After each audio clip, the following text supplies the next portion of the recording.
Hi, everybody. It's Carmen Nardini. I am going to be reading today from First Samuel. I am making up some weeks that the other people that are participating in this 52 week Bible study, because I'm not reading the whole Bible. I'm reading it with other people as well, and everybody's assigned a day. But there's been a couple of that have fallen behind at times. And I went back and I checked, and these are the weeks that are missing. So that's what I'm going to be reading today. So it's not going to be consistent. I'm going to be reading 1 Samuel 1 through 5, and then then I'm going to jump to 1 Samuel 16 through with Pastor Paul, who was reading the rest of 1 Samuel. So this is just the makeup, the ones that he didn't read. 1 Samuel 1, the mother of Samuel, the youth and judgeship of Samuel. There was a certain name from Ramathaim, a Zuphite from the hill country Ephraim, whose name was Elkanah, son of Jeroham, the son of Elihu, and son of Tohu, the son of Zuph, and Ephraimite. He had two wives. One was called Hannah, and the other Peninnah. Peninnah had children, but Hannah had none. Year after year, this man went up from the town to worship and sacrifice to the Lord Almighty at Shiloh, where Hophni and Phinehas, the two sons of Eli, were priests of the Lord. Whenever the day came for Elkanah to sacrifice, he would give portions of all the meat to his wife Peninnah and to all her sons and daughters. But to Hannah he gave a double portion because he loved her, and the Lord had closed her womb. And because the Lord had closed her womb, her rival kept provoking her in order to irritate her. This went on year after year. Whenever Hannah went up to the house of the Lord, her rival provoked her till she wept and would not eat. Elkanah, her husband, would say to her, Hannah, why are you weeping? Why don't you eat? Why are you downhearted? Don't I mean more to you than 10 sons? Hannah's vow. Once, when they had finished eating and drinking in Shiloh, Hannah stood up. Now Eli the priest was sitting on a chair by the doorpost of the Lord's temple. In bitterness of soul, Hannah wept much and prayed to the Lord. And she made a vow, saying, O Lord Almighty, if you will only look upon your servant's misery and remember me, and not forget your servant, but give her a son, then I will give him to the Lord for all the days of his life, and no razor will ever be used on his head. As she kept on praying to the Lord, Eli observed her mouth. Hannah was praying in her heart, and her lips were moving, but her voice was not heard. Eli thought she was drunk and said to her, How long will you keep on getting drunk? Get rid of your wine. Not so, my lord, Hannah replied. I am a woman who is deeply troubled. I have not been drinking wine or beer. I was pouring out my soul to the Lord. Do not take your servant for a wicked woman. I have been praying here out of my great anguish and grief. Eli answered, Go in peace, and may the God of Israel grant you what you have asked him. She said, May your servant find favor in your eyes. Then she went her way and ate something, and her face was no longer downcast. Prayer answered. Samuel was born. Early the next morning they arose and worshipped before the Lord, and then went back to their home at Ramah. Elkanah lay with Hannah, his wife, and the Lord remembered her. So in the course of time Hannah conceived and gave birth to a son. She named him Samuel, saying, Because I asked the Lord for him.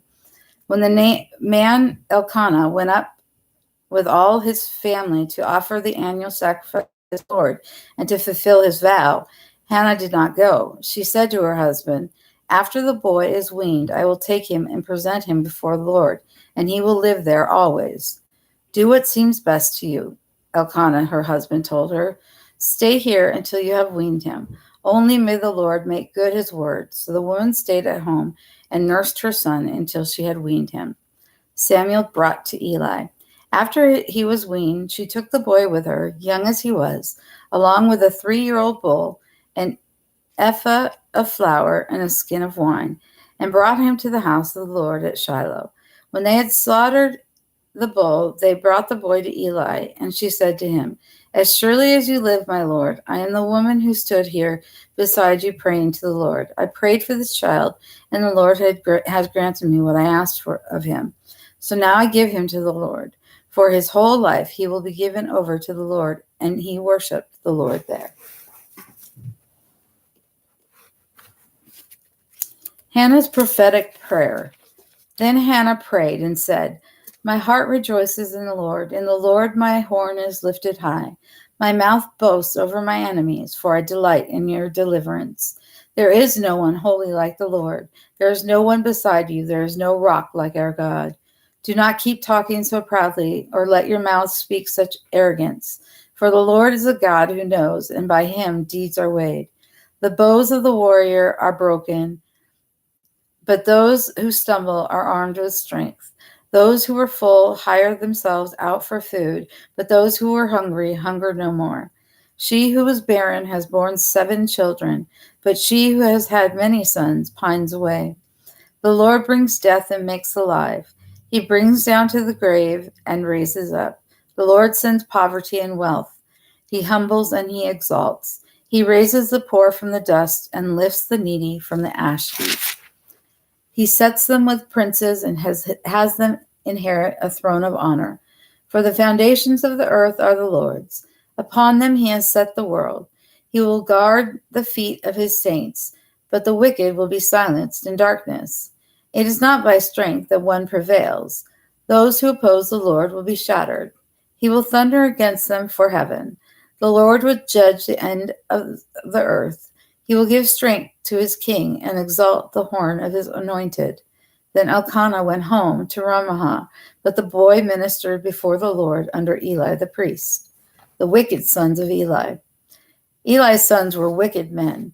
They had no regard for the Lord. Now of the priests were the people that whenever anyone offered a sacrifice, and while the meat was being boiled, the servant of the priest would come with a 3-pronged fork in his hand. He would plunge it into the pan or kettle or cauldron or pot, and the priest would take for himself whatever the fork brought up. This is how they treated the Israelites who came to Shiloh. But even before the fat was burned, the servant of the priest would come and say to the man who was sacrificing, "Give the priest some meat to roast. He won't accept boiled meat from you, but only raw." If the man said to him, "Let the fat be burned up first, and then take whatever you want," the servant would then answer, "No, hand it over now. If you don't, I'll take it by force." This sin of the young men was very great in the Lord's sight, for they were treating the Lord's offering with contempt. The child Samuel before the Lord. But Samuel was ministering before the Lord, a boy weaning a linen ephod. Each year his mother made him a little robe and took it to him when she went up with her husband to offer the annual sacrifice. Eli would bless Elkanah and his wife, saying, "May the Lord give you children by this woman to take the place of the one she prayed for and gave to the Lord." Then they would go home, and the Lord was gracious to Hannah. She conceived and gave birth to 3 sons and 2 daughters. Meanwhile, the boy Samuel grew up in the presence of the Lord. Eli rebukes his sons.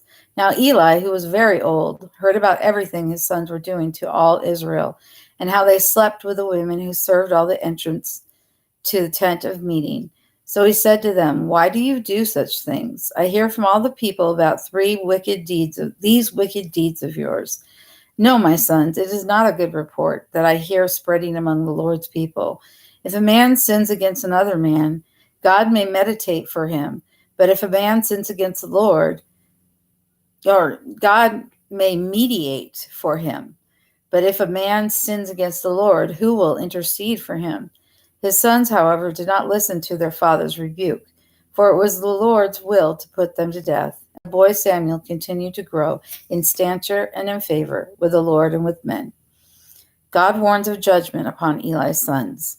Now a man of God came to Eli and said to him, "This is what the Lord said. Did I not clearly reveal myself to your father's house when they were in Egypt under Pharaoh? I chose your father out of all the tribes of Israel to be my priests. to go up to my altar to burn incense and to wear an ephod in my presence. I also gave your father's house all the offerings made with fire by the Israelites. Why do you scorn my sacrifice and offering that I prescribe for my dwelling? Why do you honor your sons more than me by fattening yourselves on the choice parts of every offering made by my people Israel? Therefore the Lord, the God of Israel, declared, I promised that your house and your father's house would minister before me forever. But now the Lord declares, far be it from me. Those who honor me, I will honor. Those who despise me will be disdained. The time is coming when I will cut short your strength and the strength of your father's house, so that there will not be an old man in your family line, and you will see distress in my dwelling. Although good will be done to Israel, in your family line there will never be an old man. Every one of you that I do not cut off from my altar will be spared only to blind your eyes with tears, and all that your descendants will die in the prime of life. And what happens to your two sons, Hophni and Phinehas, will be a sign to you. They will both die on the same day. I will raise up for myself a faithful priest who will do according to what is in my heart and mind. I will firmly establish his house, and he will minister before my anointed one always. Then everyone left in your family line will come and bow down before him for a piece of silver and a crust of bread and plead, appoint me to some priestly office so I can have food to eat. God rebukes Eli, Samuel is called. The boy Samuel ministered before the Lord under Eli. In those days, the word of the Lord, chapter 3, God rebukes Eli, Samuel is called. The boy Samuel ministered before the Lord under Eli. In those days, the word of the Lord was rare. There were not many visions. One night, Eli, whose eyes were becoming so weak that he could barely see, was lying down in his usual place. The lamp of God had not yet gone out, and Samuel was lying down in the temple of the Lord, where the ark of God was. Then the Lord called Samuel. Samuel answered, Here I am. And he ran to Eli and said, Here I am, you called me. But Eli said, Here I am, you called me. My son, Eli said, I did not call. Go back and lie down. Now Samuel did not yet know the Lord. The word of the Lord had not yet been revealed to him. The Lord called Samuel a third time, and Samuel got up and went to Eli and said, Here I am, you called me. Then Eli realized that the Lord was calling the boy. So Eli told Samuel, Go and lie down, and if he calls you, say, Speak, Lord, for your servant is listening. So Samuel went and lay down in his place. The Lord came and stood there, calling as at the other times, Samuel, Samuel. Then Samuel said, Speak, for your servant is listening. Samuel becomes a prophet priest. And the Lord said to Samuel, See, I am about to do something to Israel that will make the ears of everyone who hears of it tingle. At that time, I will carry out against Eli everything I spoke against his family, from beginning to end. For I told him that I would judge his family forever because of the sin he knew about. His sons made themselves contemptible, and he failed to restrain them. Therefore I swore to the house of Eli, the guilt of Eli's house will never be atoned for by sacrifice or offering. Samuel lay down until morning and then opened the doors of the house of the Lord. He was afraid to tell Eli the vision, but Eli called him, and Samuel said, Samuel, my son. Samuel answered, Here I am. What was it he had said to you? Eli asked. Do not hide it from me. May God deal with you, but ever so severely if you hide from me anything he told you. So Samuel told him everything, hiding nothing from him. Then Eli said, He is the Lord. Let him do what is good in his eyes. The Lord is with Samuel. The Lord was with Samuel as he grew up, and he let none of his words fall to the ground. And all Israel from Dan to Beersheba recognized that Samuel was attested as a prophet of the Lord. The Lord continued to appear at Shiloh, and there he revealed himself to Samuel through his word. And Samuel's word came to all Israel. Philistines capture Ark of God. Eli's two sons slain. Now the Israelites went out to fight against the Philistines. The Israelites camped at Ebenezer, and the Philistines at Aphek. The Philistines deployed their forces to meet Israel, And as the battle spread, Israel was defeated by the Philistines, who killed about 4,000 of them on the battlefield. When the soldier returned to camp, the elders of Israel asked, "Why did the Lord bring defeat upon us today before the Philistines? Let us bring the ark of the Lord's covenant from Shiloh, so that it may go with us and save us from the hand of our enemies." So the people sent men to Shiloh back the ark of the covenant of the Lord Almighty, who is enthroned between the cherubim. And Eli's two sons, Hophni and Phinehas, were there with the ark of the covenant of God. When the ark of the Lord's covenant came into the camp, all Israel raised such a great shout that the ground shook. Hearing the uproar, the Philistines asked, "What's all this shouting in the Hebrew camp?" When they learned that the ark of the Lord had come into the camp, the Philistines were afraid. "A god has come into the camp," they said. "We're in trouble. Nothing like this has happened before. Woe to us! Who will deliver us from the hand of these mighty gods? They are the gods who struck the Egyptians with all kinds of plagues in the desert.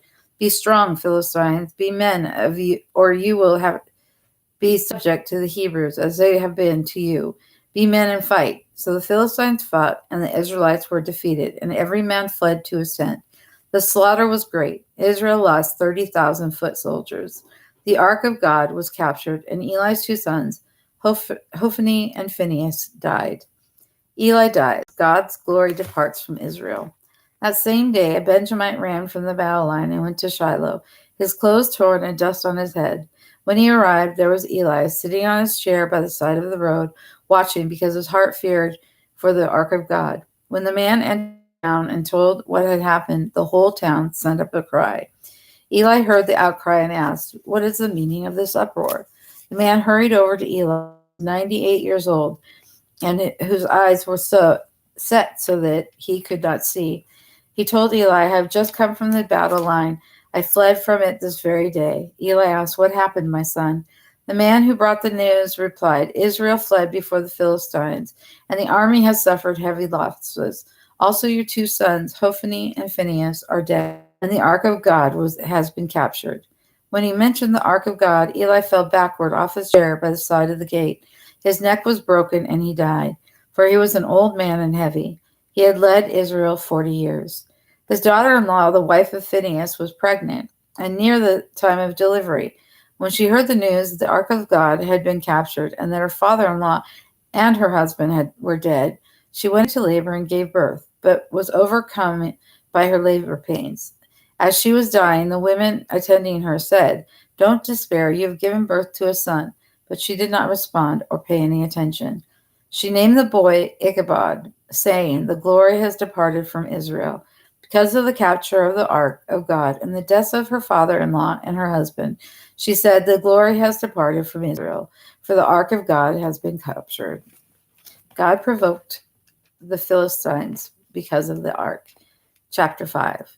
After the Philistines had captured the ark of God, they took it from Ebenezer to Ashdod.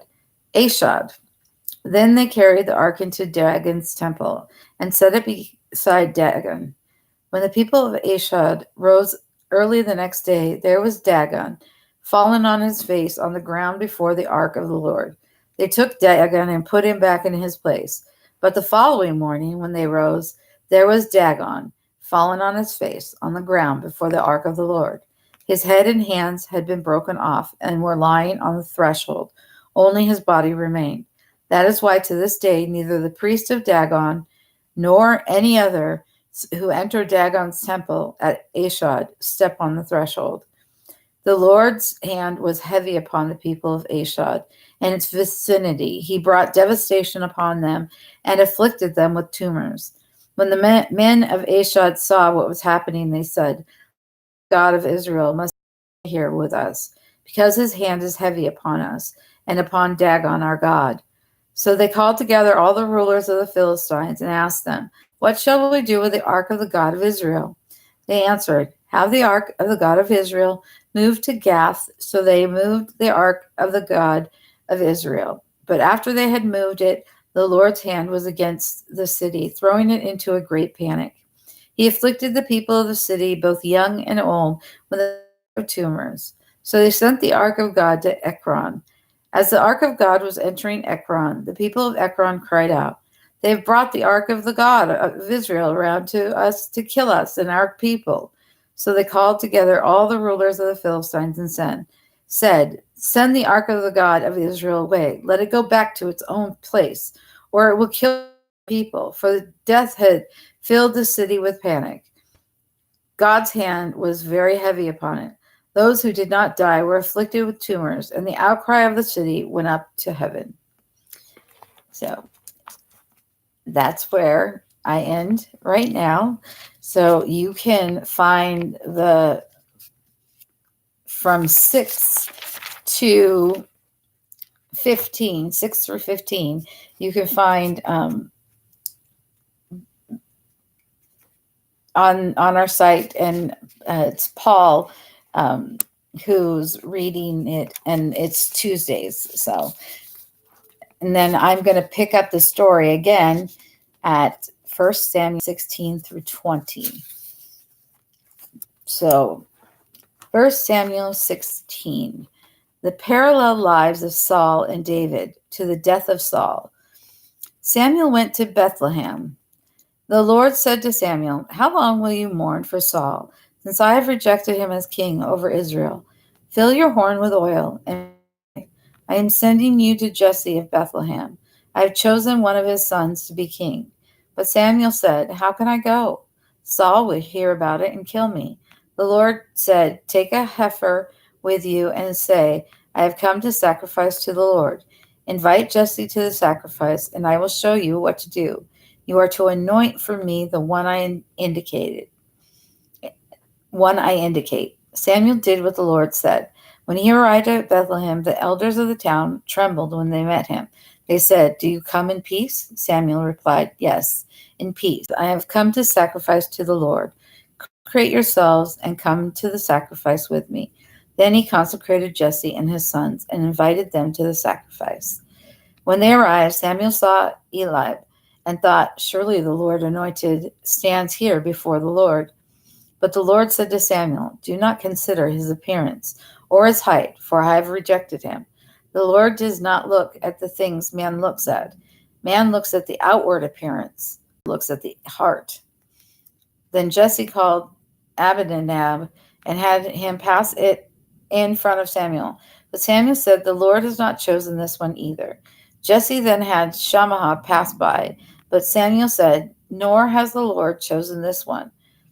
Jesse had 7 of his sons pass before Samuel, but Samuel said to him, "The Lord has not chosen these." So he asked Jesse, "Are these all the sons you have?"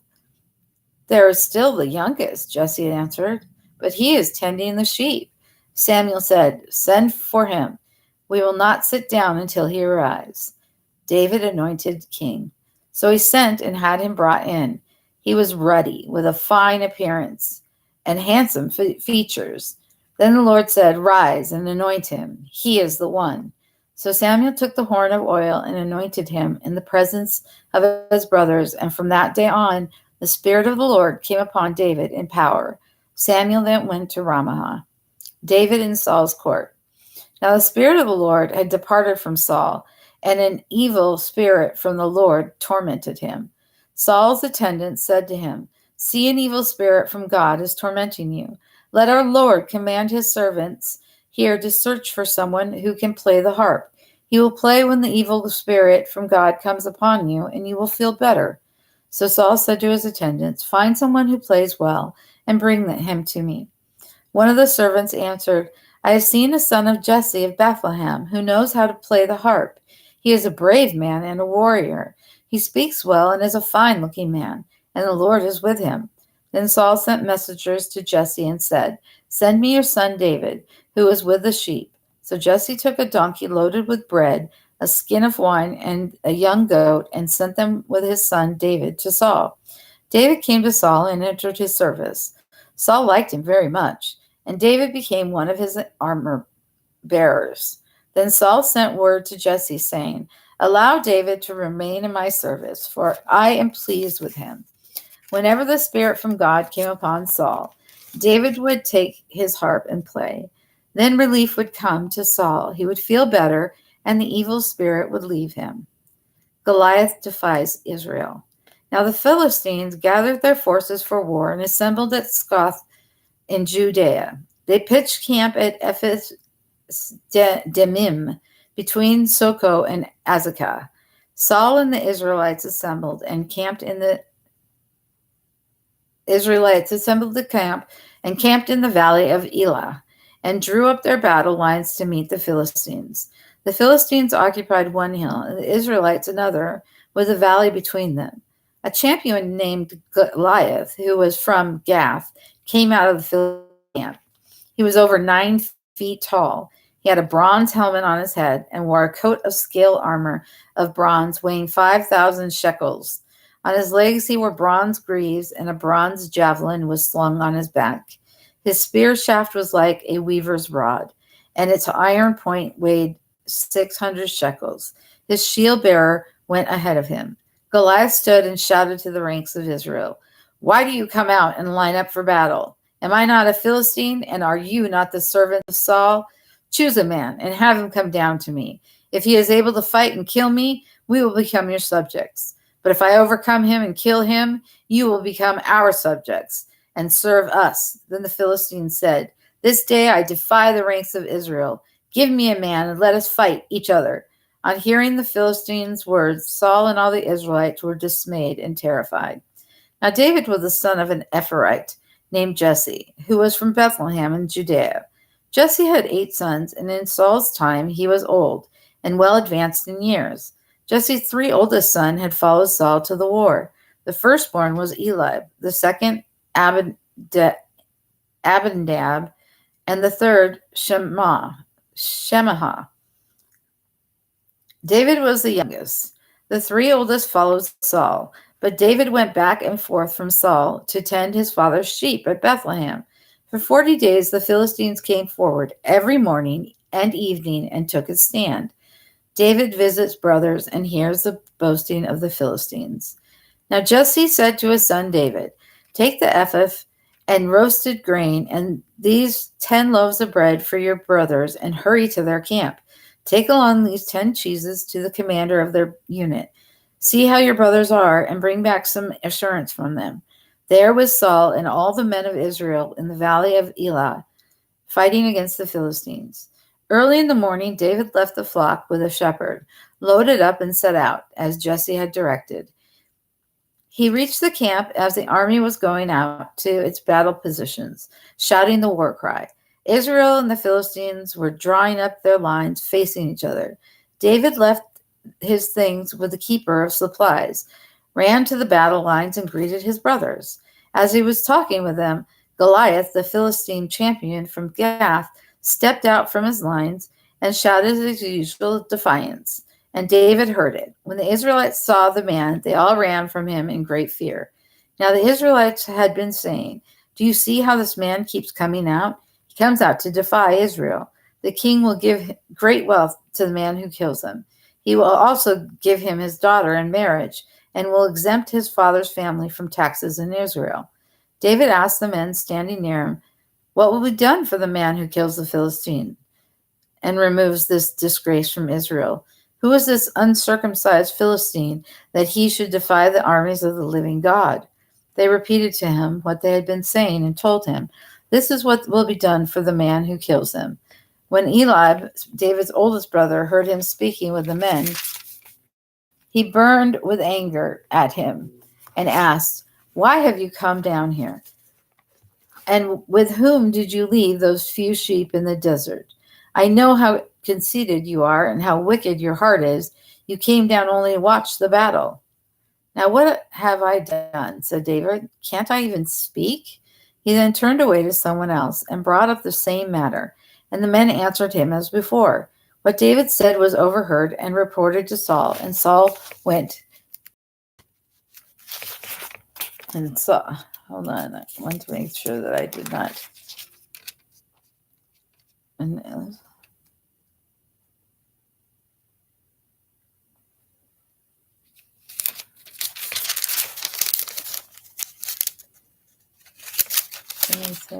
okay.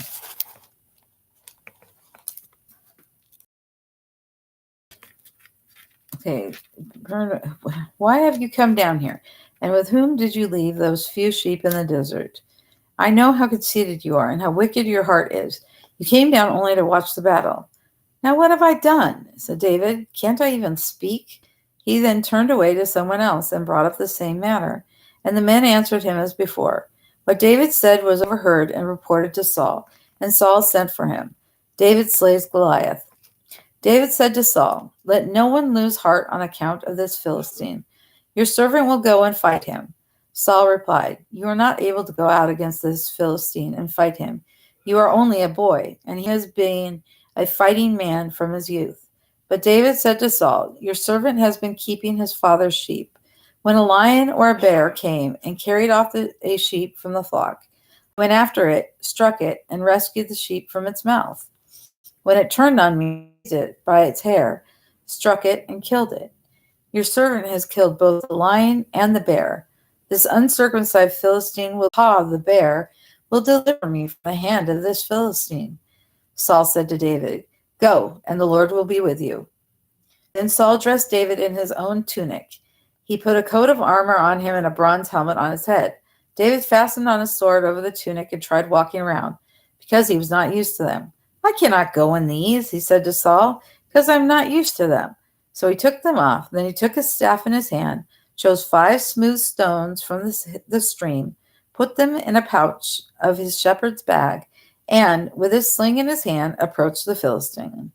Meanwhile, the Philistine, with his shield bearer in front of him, kept coming closer to David. He looked David over and saw that he was only a boy, ruddy and handsome, and he despised him. He said to David, Am I a dog that you come at me with sticks?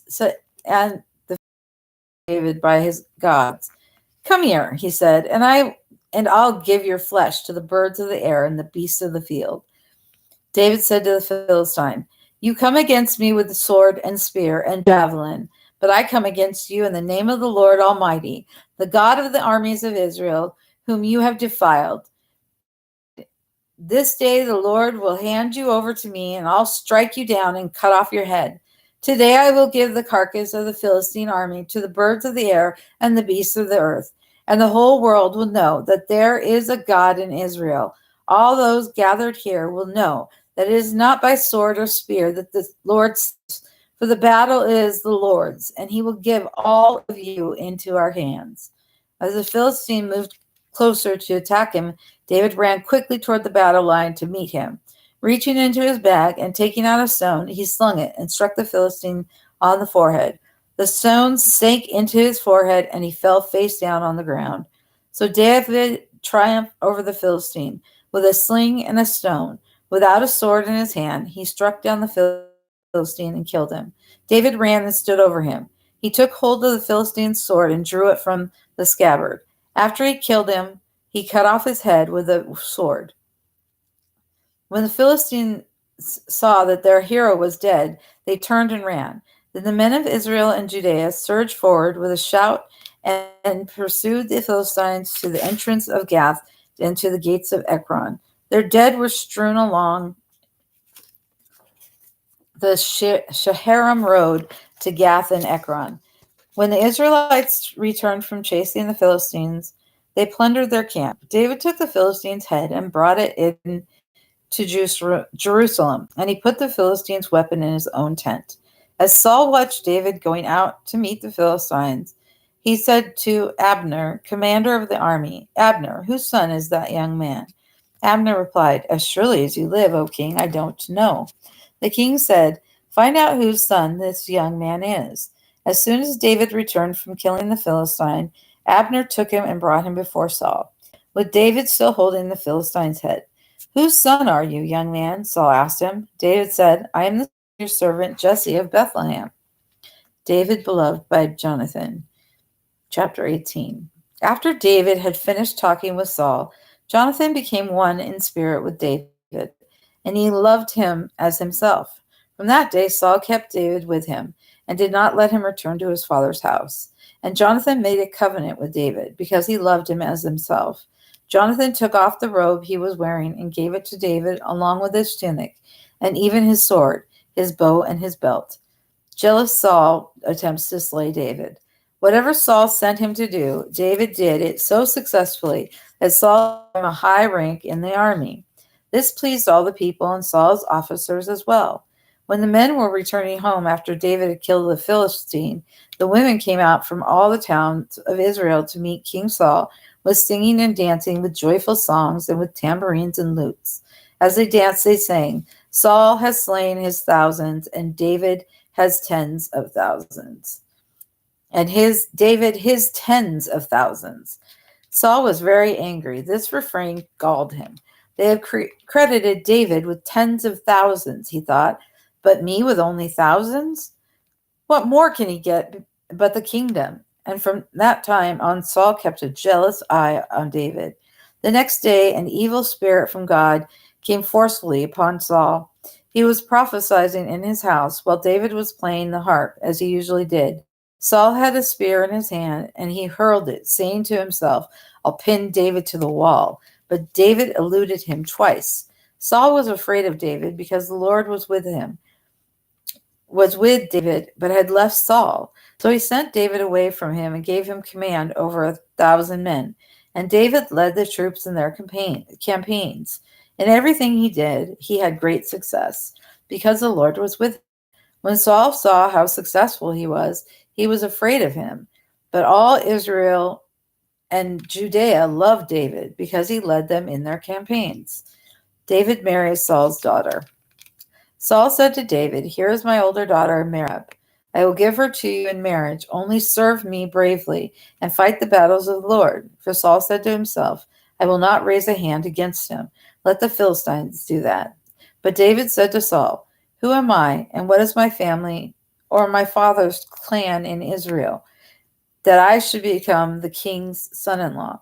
So when the time came for Merab, Saul's daughter, to be given to David, she was given in marriage to Adriel of Meholah. Now Saul's daughter, Michal, was in love with David, and when they told Saul about it, he was pleased. I will give her to him, he thought, so that she may be a snare to him, and so that the hand of the Philistines may be against him. So Saul said to David, Now you have a second opportunity to become my son-in-law. Then Saul ordered his attendants, Speak to David privately and say, Look, the king is pleased with you, and his attendants all like you. Now become his son-in-law. They repeated these words to David, but David said, Do you think it is a small matter to become the king's son-in-law? I'm only a poor man and little known. When Saul's servants told him what David had said, Saul replied, Say to David, the king wants no other price for the bride than 100 Philistines' foreskins, to take revenge on his enemies. Saul's plan was to have David fall by the hands of the Philistines. When the attendant told David these things, he was pleased to become the king's son-in-law. So before the allotted time elapsed, David and his men went out and killed 200 Philistines. He brought their foreskins and presented the full number to the king so that he might become the king's son-in-law. Then Saul gave him his daughter Michal in marriage.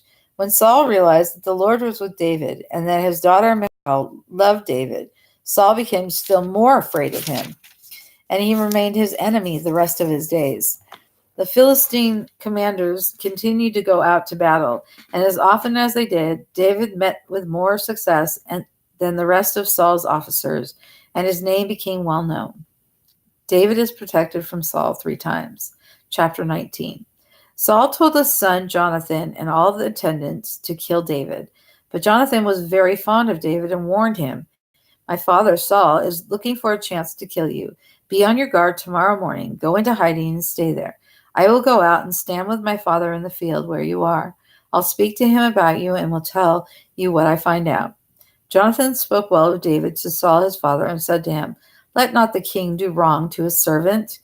David, he has not wronged you, and what he has done has benefited you greatly. He took his life in his hands when he killed the Philistine. The Lord won a great victory for all Israel, and you saw it and were glad.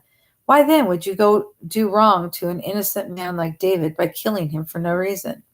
Saul listened to Jonathan's oath. As surely as the Lord lives, David will not be put to death. So Jonathan called David and told him the whole conversation. He brought him to Saul, and David was with Saul as before. Once more war broke out, and David went out and fought the Philistines. He struck them with such force that they fled before him. But an evil spirit from the Lord came upon Saul as he was sitting in his house with a spear in his hand, while David was playing the harp. Saul tried to pin him to the wall with his spear, but David eluded him. As Saul drove the spear into the wall, that night David made a good his escape. Saul sent men to David's house to watch it and to kill him in the morning. But Michal, David's wife, warned him, if you don't run for your life tonight, tomorrow you'll be killed. So Michal let David down through a window, and he fled and escaped. Then Michal took an idol and laid it on the bed, covering it with a garment and putting some goat's hair at the head. When Saul sent the men to capture David, Michal said, he is ill. Then Saul sent the men back to see David and told them, bring up to me in his bed so that I may kill him. But when the men entered, there was the idol in the bed, and at the head was some goat's hair. Saul said to Michal, why did you deceive me like this and send my enemy away so that he escaped? Michal told him, he said to me, let me get away. Why should I kill you? When David had fled and made his escape, he went to Samuel at Ramah and told him all that Saul had done to him. Then he and Samuel went to Naioth and stayed there. Word came to Saul, David is in Naioth at Ramah, and so he sent men to capture him. But when they saw a group of prophets prophesying with Samuel standing there as their leader, the Spirit of God came upon Saul's men, and they also prophesied. Saul was told about it. He sent more men, and they prophesied too. Saul sent men a third time, and they also prophesied. Finally, he himself left for Ramah and went to the great cistern at Seku, and he asked, where are Samuel and David? Over in Naioth at Ramah, they said. So Saul went to Naioth at Ramah, but the Spirit of God came even upon him, and he walked along, prophesying. He came to Naioth. He stripped off his robes and also prophesied in Samuel's presence. He lay that way all that day and night. This is why people say, is Saul also among the prophets? David and Jonathan renewed. Chapter 20. Then David fled from Naioth at Ramah and went to Jonathan and asked, what have I done? What is my crime? How have I wronged your father that he is trying to take my life? Never, Jonathan replied. You are not going to die. Look, my father doesn't do anything, great or small, without confiding in me. Why would he hide this from me? It's not so. But David took an oath and said, your father knows very well that I have found favor in your eyes. And he has said to himself, Jonathan will not know this, or he will be grieved. Yet as surely as the Lord lives, and as you live, there is only a step between me and death. Jonathan said to David, whatever you want me to do, I'll do for you.